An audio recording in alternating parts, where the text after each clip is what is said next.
পুলিশের সাবেক মহাপরিদর্শক বেনজির আহমেদের নামে মার্কিন যুক্তরাষ্ট্রের নিউ ইয়র্কে দুটি স্থাবর সম্পদ ক্রোক ও দেশটির স্ট্যান্ডার্ড চার্টার ব্যাংকের 2 অ্যাকাউন্ট এবং মালয়েশিয়ার সিআইএমবি ইসলামিক ব্যাংকের 2 অ্যাকাউন্ট ফ্রিজের আদেশ দিয়েছেন আদালত।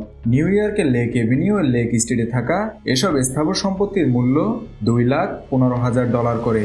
সোমবার দুদকের আবেদনের পরিপ্রেক্ষিতে ঢাকার মেট্রোপলিটন সিনিয়র স্পেশাল জজ মোহাম্মদ জাকির হোসেন গালিব এ আদেশ দেন।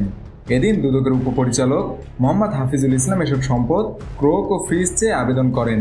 আবেদনে বলা হয়েছে, আসামি বেনজির আহমেদের বিরুদ্ধে 9,44,64,751 টাকার অবৈধ সম্পদ অর্জনের অভিযোগে মামলা দায়ের করা হয়েছে।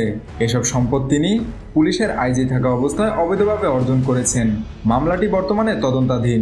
তদন্তে প্রাপ্ত তথ্য অনুযায়ী অভিযুক্ত ব্যক্তি বর্তমানে তার নিজ ও আত্মীয় স্বজনের নামে থাকা সম্পদ হস্তান্তরের চেষ্টা করছেন। এতে মামলা বিচার শেষে রাষ্ট্রের অনুকূলে সম্পদ বাজেয়াপ্ত করার সম্ভাবনা বিঘ্নিত হতে পারে। সে কারণে আদালতে চার্জশিট দাখিলের আগেই এসব সম্পত্তি জব্দ করা প্রয়োজন।